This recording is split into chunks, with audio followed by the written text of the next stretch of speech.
Ku percaya dan bersandar padanya. Kebimbangan, keraguan akan segera sirna. Ku bersujud menyembah, menyerahkan segalanya, segala beban, kesedihan, lenyap oleh kuasa-Nya. Percayalah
Ya, Bapak Ibu, saudara-saudara yang saya kasih dalam Tuhan, senang sekali kembali bisa berjumpa dalam acara Making Life Better yang bikin hidup lebih baik. Dan tentunya adalah doa saya untuk Bapak Ibu sekalian, kiranya pada hari ini, pada detik ini, jam ini kita semua diberi kekuatan, kesehatan, dan sukacita dari Tuhan. Seperti yang saya janjikan kemarin, saya akan mengajarkan secara berseri mengenai 10 hukum nikah bahagia. Tapi sebelum saya menyampaikan, saya dengan istri ingin mengucapkan banyak terima kasih kepada Bapak, Ibu, dan saudara-saudara yang sudah mengucapkan happy wedding anniversary. Banyak sekali dan saya tidak bisa menjawab satu-satu, tapi saya hanya ingin mengatakan terima kasih untuk perhatiannya, terima kasih untuk ucapannya, terima kasih untuk doanya, terima kasih untuk dukungannya. Dan saudara-saudara, saya sangat berbahagia oleh karena ucapan dari saudara-saudara, dan Tuhan saja yang akan membalas kebaikan Bapak, Ibu, dan saudara-saudara sekalian. Amin. Siang hari ini saya akan melanjutkan apa yang saya bahas kemarin. 10 hukum nikah bahagia. Saya harus mengucapkan dari awal, tidak ada pernikahan yang sempurna, tapi banyak pernikahan yang bahagia. Amin.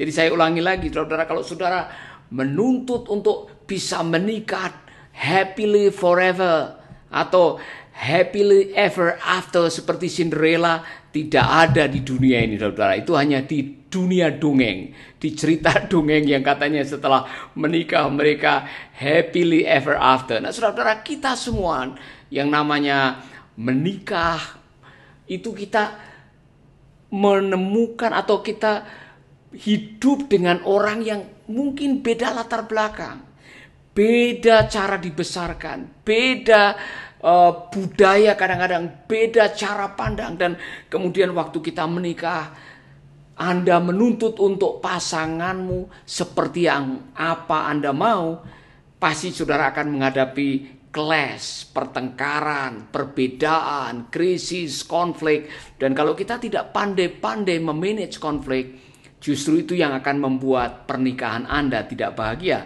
Itulah sebabnya, saudara, hukum yang kedua kalau Anda ingin menikah bahagia, ini hukum yang kedua, dengar baik-baik, saudara bisa catat. Hukum pernikahan bahagia yang kedua adalah, dengar baik-baik, jangan selalu menuntut perubahan. Jangan selalu menuntut perubahan. Harusnya kamu berubah dong. Kapan kamu berubah? Kalau saudara selalu menuntut pasanganmu untuk berubah seperti yang Anda mau, Anda akan stres. Setiap kali Anda menuntut pasanganmu untuk berubah seperti kemauanmu, Anda yang akan marah. Mengapa? Karena berubah itu tidak mudah. Nah, coba saudara bayangkan, saudara menikahi orang lain suku misalkan, dengan cara pandang yang berbeda, dibesarkan dengan pola hidup yang berbeda, worldview yang berbeda, mungkin kebiasaan yang berbeda. Kemudian saudara menikah dan mengharapkan pasanganmu seperti apa yang Anda mau. Anda akan stres. Dan setiap hari saudara akan menuntut, harusnya kamu berubah. Harusnya kamu berubah. Kapan kamu berubah? Lama-lama Anda yang menuntut perubahan yang akan stres. Katanya, kalau Anda selalu menuntut pasanganmu untuk berubah seperti kemauan Anda yang akan cepat ke rumah sakit jiwa. Jadi caranya bagaimana supaya kita bisa menghadapi perbedaan, karena kita pasti berbeda. Ya kan? Dibilang pernikahan itu sempurna. Janji nikah itu sempurna. Yang menciptakan pernikahan adalah Tuhan yang Maha Sempurna. Tapi bibir yang mengucapkan janji nikah ini bibir orang yang tidak sempurna. Istrimu tidak sempurna, saya tidak sempurna, atau suamimu tidak sempurna. Ketidaksempurnaan ini kalau kita harus jalani, kita akan menghadapi perbedaan karena memang kita tidak sempurna. Masing-masing kita punya kelemahan, masing-masing kita punya kekurangan, kita akan bertemu dengan perbedaan. Salah satu skill yang harus kita miliki di dalam menjaga kebahagiaan pernikahan adalah adjustment. Kita harus memiliki kemampuan untuk menyesuaikan diri dengan perbedaan. Yang satu seleranya warna merah, satu selera warna hijau. Kalau kita tidak ada adjustment, menerima perbedaan, saudara akan tengkar. Yang satu suka makan soto, satu makan rawon. Kalau ini tidak ada adjustment, selalu akan berada perbedaan. Ya kan? Jadi hukum nikah yang kedua adalah jangan selalu menuntut untuk berubah. Karena ketika Anda menuntut untuk berubah, yang dituntut juga stres, yang menuntut ikut stres. Karena berubah tidak gampang. Saya selalu mengatakan ini, saudara-saudara, satu-satunya orang yang bisa berubah dalam waktu yang cepat, kilat, itu adalah Satria Baja Hitam. Dia cukup begini, berubah, langsung dia berubah. Itu hanya terjadi untuk Satria Baja Hitam. Saudara tidak akan pernah bisa berubah seperti membalikkan telapak tangan. Karena untuk berubah, mengubah perilaku, itu dibutuhkan perubahan pikiran. Dan kalau itu sudah menjadi kebiasaan, menjadi sikap, itu tidak mudah, saudara. Itulah sebabnya dibutuhkan kesabaran, dibutuhkan simpati, dibutuhkan pengertian. Dan itu lama sekali. Itulah sebabnya saya mau sharing dengan saudara-saudara. Saya sendiri menghadapi itu. Saudara-saudara, kami kalau ada clash, kadang-kadang saya kalau bertengkar dengan istri saya, hanya masalah perbedaan. Ini contoh kelemahan saya. Saya dibesarkan dari keluarga yang broken. Saya tidak biasa hidup rapi. Saya tidak biasa hidup disiplin. Saya tidak biasa hidup teratur. Karena dari kecil saya hidup sendiri. Kemudian menikah dengan istri saya yang dibesarkan dari keluarga angkatan udara. Hidup disiplin, dia rapi. Kelemahan saya kadang-kadang kalau saya mengambil barang dari rak buku, kemudian pergi ke toilet sambil baca, nanti saya lupa menaruh barang itu di tempatnya. Nah, itu bisa menjadi biang pertengkaran gara-gara saya tidak punya kebiasaan seperti yang menjadi kebiasaan pasangan saya. Hal ini bisa terjadi juga dengan saudara. Orang yang Anda nikahi itu latar belakangnya berbeda dengan Anda. Pola hidupnya berbeda, cara berpikirnya berbeda, kebiasaannya berbeda. Kemudian saudara menuntut untuk langsung seperti apa yang Anda mau. Anda akan stres. Dan yang dituntut juga akan stres. Kalau dua-duanya stres, kemudian tidak ada jalan keluarnya, akhirnya ini akan mengurangi kebahagiaan dalam pernikahan. Lalu, bagaimana jalan keluarnya? Itu kan pertanyaannya. Jalan keluarnya bagaimana, Pak, supaya ini bisa diselesaikan? Nah, saya punya jalan keluar buat saudara. Jalan keluarnya adalah begini. Saya mendengar kabar baik. Satu-satunya orang yang bisa Anda kontrol 100%, satu-satunya yang bisa langsung Anda kontrol 100% adalah diri Anda sendiri. Anda tidak punya kontrol 100% atas pasangan Anda. Satu-satunya yang Anda bisa kontrol adalah dirimu sendiri. Maka, ini resepnya, lebih baik Anda berubah duluan daripada ingin mengubah orang lain. Iya kan? Kan Anda punya 100% kontrol atas diri Anda sendiri. Maka daripada menuntut orang lain berubah, Anda harus berubah dulu. Karena ini hukumnya. Ketika saya berubah, semua yang lain ikut berubah. Jadi daripada Anda menuntut, kamu harus berubah, kamu harus berubah, kamu harus berubah. Lebih baik Anda berubah duluan. Karena ketika Anda berubah, kemudian pasangan Anda melihat perubahan dalam hidup Anda, pasanganmu juga ikut berubah. Haleluya. Dan ini terjadi di dalam Alkitab. Ada contohnya, saudara-saudara. Ini contoh yang bagus adalah Yakub dengan Esau. Yakub, saudara tahu, dengan Esau ini ada permusuhan gara-gara rebutan hak kesulungan. Dan Yakub telah menipu papanya untuk mendapatkan hak kesulungan kakaknya yang bernama Esau. Akibatnya saudara-saudara, Yakub bersekongkol dengan mamanya, lari ke pamannya yang namanya Laban. Dan ternyata Yakub juga mengalami nasib sial. Dia ditipu oleh pamannya sendiri juga, dikerjain oleh pamannya. Ada satu waktu Yakub dia mau pulang, berdamai, melakukan rekonsiliasi dengan kakaknya. Dan Yakub ketakutan karena dia tahu pasti dia akan dibunuh, dia akan dicelakakan oleh kakaknya. Tetapi ada sesuatu yang terjadi. Dalam perjalanan Yakub menuju ke kampung halamannya untuk berjumpa dengan kakaknya rekonsiliasi, dia berubah. Di tengah jalan itu dia berjumpa dengan Tuhan. Dalam sebuah penglihatan dia bergelut dengan Allah sehingga kakinya pincang dan namanya diubah menjadi Israel. Itu tanda Yakub berubah. Dan ketika Yakub berubah, apa yang terjadi saudara? Ternyata Yakub tidak menyangka pada waktu ketemu dengan Esau sudah berubah. Esau tidak menyuruh tentara-tentaranya atau orang-orangnya untuk membunuh Yakub. Justru yang terjadi adalah sebuah rekonsiliasi. Jadi ketika Yakub berubah, Esau berubah, dan itulah hukumnya.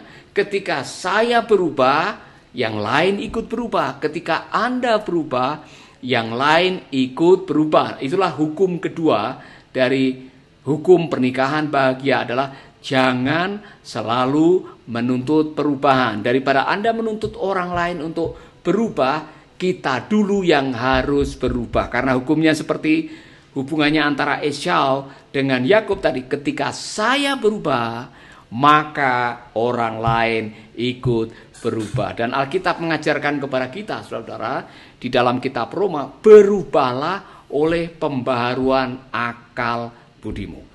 Kita bisa berubah. Siapapun bisa berubah. Alkitab memberikan jaminan siapa saja, tidak pandang siapa saudara, kita bisa berubah. Dan Alkitab memberikan strategi cara bagaimana kita berubah, yaitu memulai perubahan dengan mengubah akal budi. Kenapa? Karena semua kelakuan kita minta restu pikiran.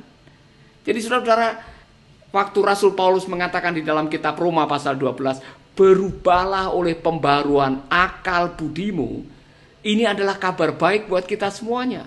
Kita bisa berubah. Saya bisa berubah dari kebiasaan buruk. Saya bisa berubah dari kebiasaan yang tidak menyenangkan. Saya bisa berubah dari kebiasaan yang mungkin bisa mencelakakan. Caranya bagaimana? Ubah dulu cara pandang. Ubah dulu pikiran. Ubah dulu apa yang selama ini saudara anggap, oh tidak bisa, ternyata bisa. Itulah sebabnya saudara, ini tips bagi kita semuanya. Kita bisa berubah. Amin. Kita bisa berubah. Nah, yang salah-salah yang saya sebut dengan true lies atau kebohongan yang dianggap benar selama ini, yang sudah masuk di dalam hati, yang sudah menyatu di dalam jiwa saudara, harus dikeluarkan. Karena sekali lagi perilaku kita selalu minta restu pikiran kita. Caranya bagaimana supaya bisa dikeluarkan? Ganti dengan yang benar. Maka hal-hal yang selama ini membuat kita berperilaku salah harus diganti dengan kebenaran. Kebenaran itulah yang akan menolong kita. Ketika konsep yang salah diganti dengan konsep yang benar, maka nanti perilaku kita akan mengalami koreksi. Karena sekali lagi, semua perilaku minta restu pikiran. Nah saudara, mari kita mengevaluasi, adakah kebiasaan-kebiasaan yang buruk yang masih bertahan di dalam diri kita. Mau saudara rubah, saudara menyadari bahwa saudara perlu berubah, harus dimulai dari kita. Ketika kita mengatakan, oh kebiasaan ini kalau saya lanjutkan bisa mempengaruhi pernikahan saya, bisa mencelakakan masa depan anak saya, bisa memperburuk nasib hidup saya, kesadaran itu diperlukan. Dan setelah Anda menyadari, ganti dengan konsep yang benar. Contoh, saudara adalah seorang pemabuk. Dan setiap Anda pulang ke rumah, Anda mabuk dan itu menimbulkan pertengkaran. Dan Anda menjadi contoh yang tidak baik untuk anak-anak Anda. Maka cara berpikir Anda harus dirubah. Ngapain harus mabuk? Kenapa Anda mabuk? Rubah dulu cara pandang ini. Setelah cara pandang Anda berubah, perilaku Anda otomatis akan berubah. Jadi saudara-saudara, tips ini nanti akan kita lanjutkan. Jangan selalu menuntut perubahan dari pasangan. Anda dulu yang harus berubah. Karena ketika saya berubah, semua yang lain-lain ikut berubah. Dan itu adalah hukumnya. Mau menikah dan menjalani pernikahan dengan bahagia, jangan pernah menuntut perubahan dari pasangan. Anda dulu yang berubah, nanti yang lain-lain akan berubah. Tuhan memberkati, kita lanjutkan sesi ini pada hari yang berikutnya.